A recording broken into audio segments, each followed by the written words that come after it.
Everyone. Oh god. It's so loud. Hi everyone. I'm Hideaki Nishino, and I head up PlayStation's platform planning and management team, which includes product and UX design. Today, we are finally going to give you a look at the Finally going to show us what the new PlayStation looks like. Oh my god. Some of the features that enable games to work together with the hardware and network to deliver a truly next-generation experience. Our vision for a PS5 user experience is simple.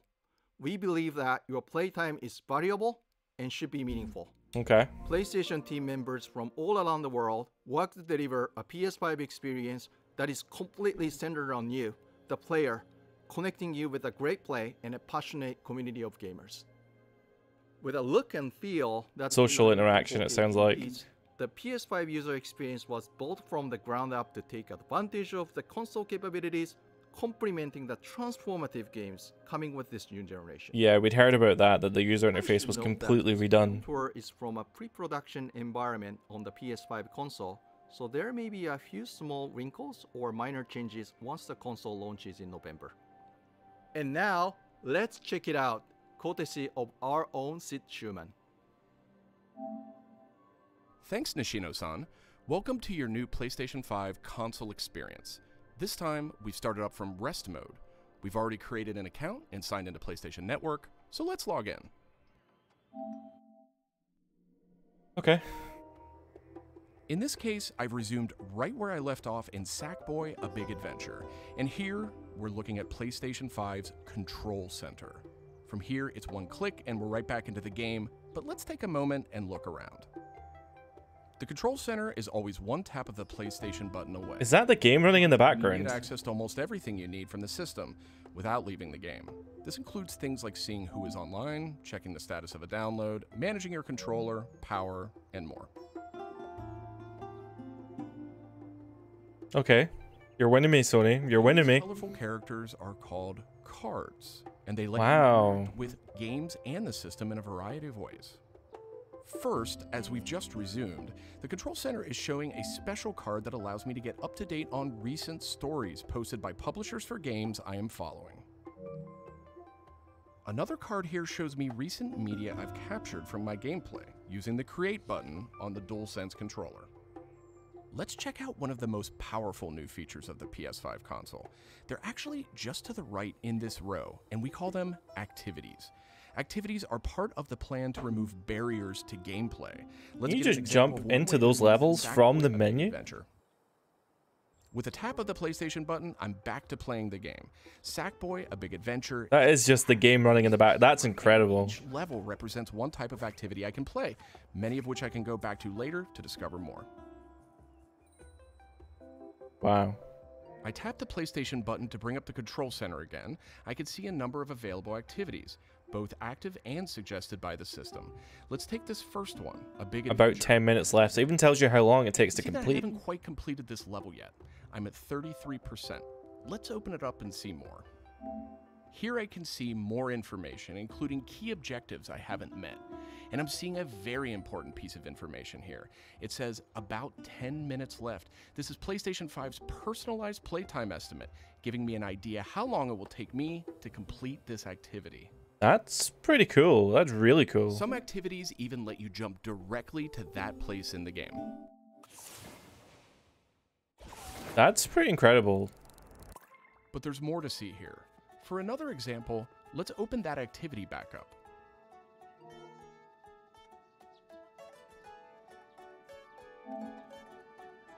It'll take a little bit of time there. Missed an objective to find the monk robe's costume piece. Looks like I need a little help. Some in-game activities, like this one, offer official game help. Game help is included as a benefit for active PlayStation Plus members in some PS5 games. In this case, I can open up that objective to get some hints without resorting to a web search or digging through That is really, really good. Spoilers. This particular hint is a video, and I can play it here in the card, and I can expand it to get a bigger view without leaving the game. Sometimes it's really useful to be able to see the hint on screen. Whoa! Some What? cards can be put in a picture-in-picture mode, or as shown here, a side-by-side view. Super cool. And if you pin Dude, it, you can access it via the control center at any time. that's fucking awesome. That's really good. Monk robes. Thanks, Game Help. I know that like Xbox was kind of doing that previously, but PlayStation wanted to make it really easy to chat with your friends on the PlayStation 5 console. So let's check out how it works. okay. Here, I'm opening an interactive notification with a tap of the PlayStation button, and I've decided to join the voice chat that my friend just entered. Now, my friend could have done this on the PlayStation app for mobile devices, from a PS4, or in this case, from a PS5.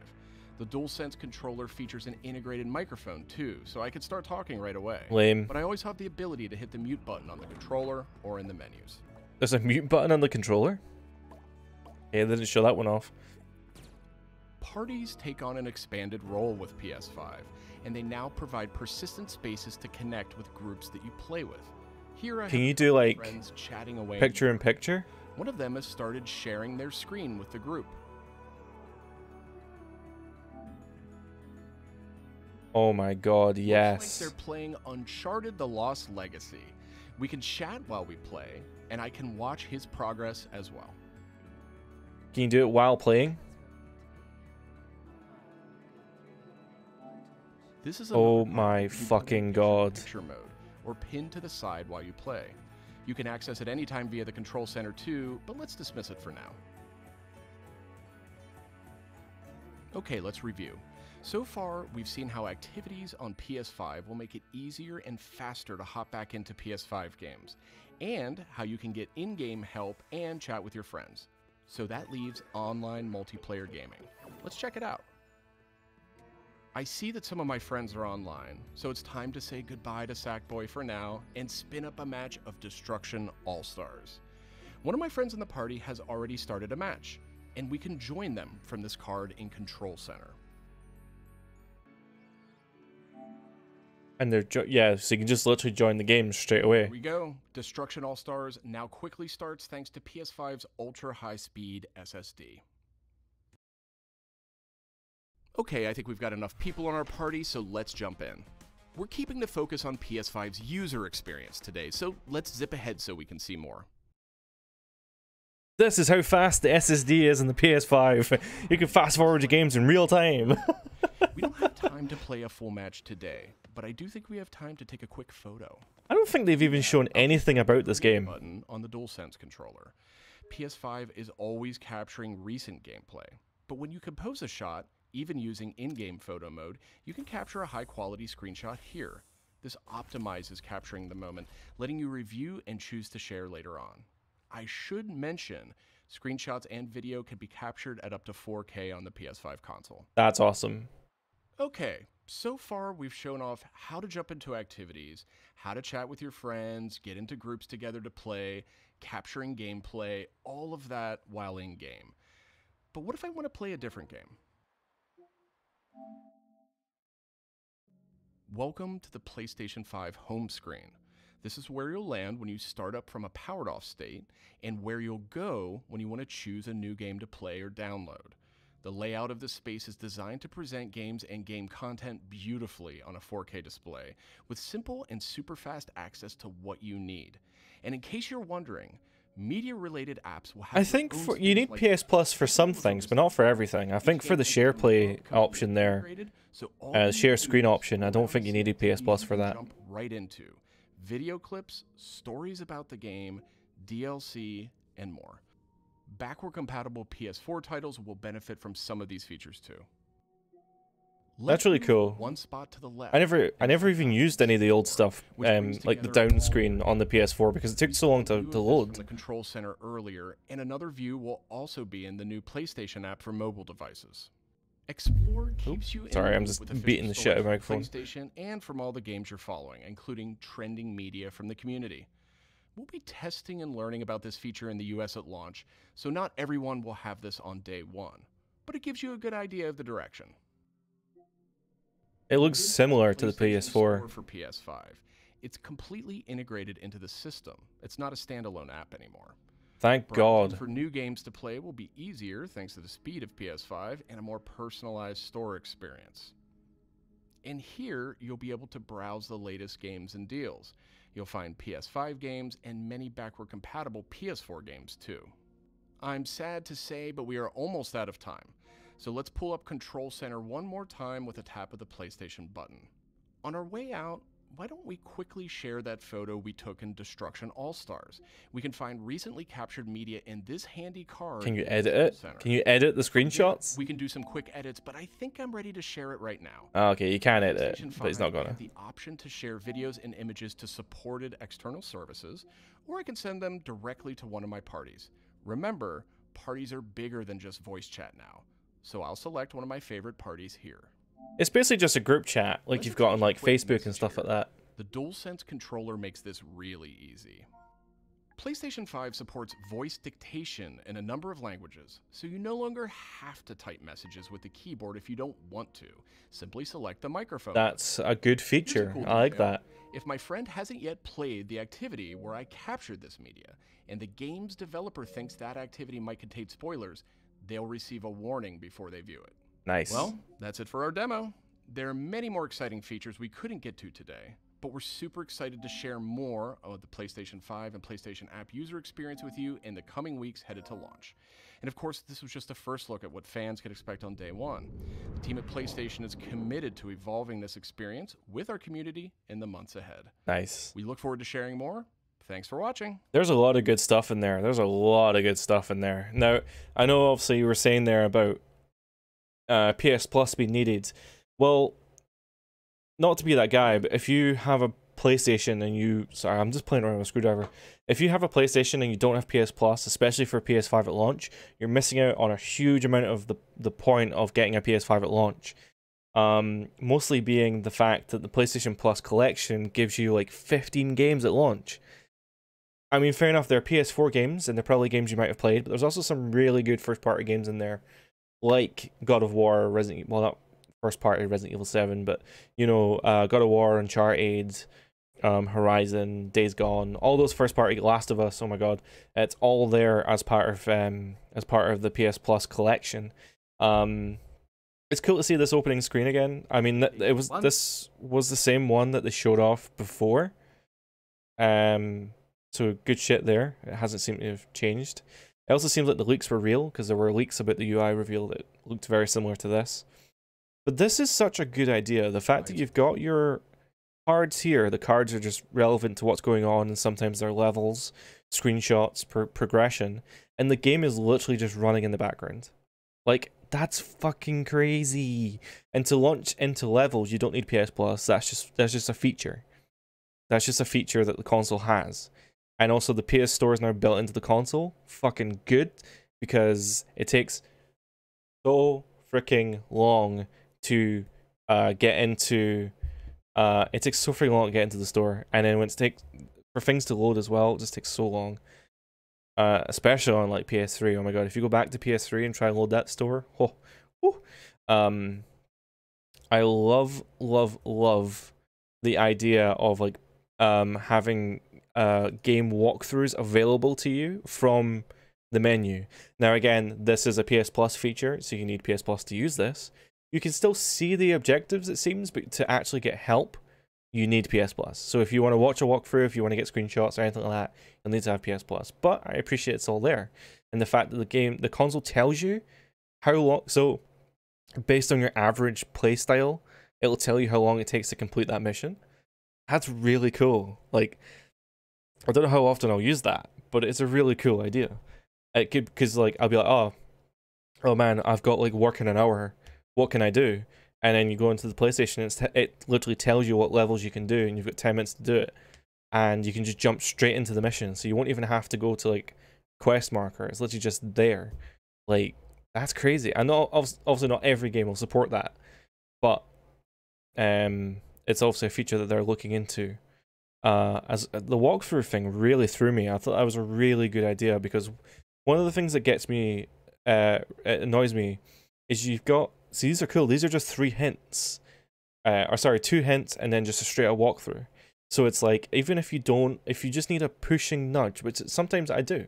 sometimes I'm like, where's that last collectible? And I just kind of look at the guide and it says, oh, okay, so just go to the left. And I'm like, okay, cool, it's over to the left. That's all I need to know. And that's something that like PlayStation's done here, where they've just went, we'll give you hints, and then if you really can't figure it out, we'll just, here's how you do it. And the fact that you can have the video running and the screenshots and the hints and stuff all running while you're playing the game, that's just crazy to me. That's actual, I mean, fair enough, like, I can have my phone up and I can just do that myself, but the fact that, like, it's all built in and it's all just there at the press of a couple buttons, that's genius. Actual genius. The party stuff, I'm not too keen on. I mean, I don't really care much for party chat. It's cool that you've got, you know, it doesn't, the PlayStation Hub menu, the cross media bar, or whatever they call it, it doesn't take you out of the game anymore, which is really, really cool. So when this person gets invited to a party, it's like there, and they can just press the button and join the party, and they don't even have to do anything about it, which is really, really cool. I like that. As for like, yeah, the share screen stuff here that's coming up as well, like, that's such a good idea. And that's one of the things, when they showed me the other walkthrough, I was like, wait a minute, if I can do share screen and pin it on the screen, that is such a good feature, because me and my friends, me and my brother, me and my girlfriend, we can watch each other play these games without interrupting our games. So like, sometimes I like it, if so, like, my girlfriend was doing God of War and she was fighting the Valkyries, and I wanted to watch that, and it wasn't easy to do on PlayStation, and also it took away from my time. It wasn't really something that I was able to, it was only, I could only focus on the Valkyries. It's the only thing I can do. Whereas now I can watch her play these games and do the trophies and stuff while I'm playing my game. It's such a good idea. Such a good idea. And yeah, I love how fast, like, it launches into this game. I mean, it doesn't seem like it's super fast with the multiplayer, especially since, really weirdly, it's like, oh, it takes 5 minutes to get into a game, because in the top left here, when it loads, it literally was like, yeah, it takes 5 minutes to get into a game. It's 5 minutes, 49, 48, 47. So it's like, it's loading something. I guess it's just like the matchmaking queue or something for whatever. I don't know. It doesn't really matter, but it's just an odd thing to leave up there. And yeah, this person's taking screenshots of this. There's a couple of menus here. I really wonder what they're all about, because it has the screenshot icon and a record icon and maybe a record last. Or so take screenshot, record from now, and then maybe a record the last 5 minutes. Maybe that's what that is. But on the bottom right, you've got a network icon and a slider. I don't even know what that means. So I'd love to know what that means. And as for like the main screen, this one looks just like PS4 to me. I'm curious to see what the media tab is, but again, you've got your game squares, which is just like PS4. You can go down and you can see all the information there with like trophies and all the rest of it. It even straight up taunts you. It's like earned 0 out of 27, just to say, by the way, there's these trophies you never got. But yeah, there's a lot of good stuff here. A lot of good stuff. And I'm really curious to see where it all goes. And how it all goes. We're only like a month away from launch. In fact, almost exactly a month away from launch. So it's really not long now, and there's still a lot about PS5 we don't know. The Americans are going to tell me, me being a dirty European, well, kind of European. I'm in the UK. I don't even know if that counts as European anymore. As a country, yes, we're on a European continent, but we're not part of the EU, so we're not European anymore. So yeah, there's a lot of really good stuff here. A lot of good stuff. And I'm really excited about PS5. There's a lot of stuff.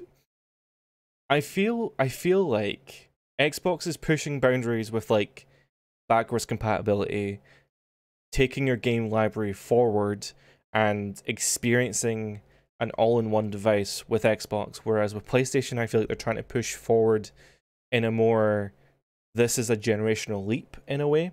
They're trying to differentiate themselves by saying this is a new generation. Whereas with Xbox, they're saying, yes, it's a new generation, you're going to get some really nice looking games, but also this is still Xbox. Whereas PlayStation 5 is going, no, this is generational. This is a PS5, and you'll know a PlayStation 5 when you see one. So yeah, I'm really excited for PlayStation 5, and I'm really excited for Xbox as well. And I'm curious to see. I think there's pretty much no doubt that the PlayStation 5 is probably going to outperform or outsell Xbox at this point. In terms of performance, I think the PlayStation 5 will be better. I think just by looking at the raw numbers, the speed of the hard drive is ridiculous. It's way faster than the PS5. By raw teraflops, which is not a valued metric, like teraflops is like a computational measurement, but it doesn't always equate to power. It just equates to nothing really, because when you optimize, it doesn't really tell you much. So in terms of teraflops, technically the Xbox has it beat, but in terms of graphical processing speed, PlayStation has it. So it's going to be a really interesting generation. It's going to be an interesting couple of years. I would expect, assuming there's no crazy faults with the console, which there could be, because liquid metal and soldered on SSDs to the motherboard, there could be a couple faults that come up, but this generation I think could last, 7 to 10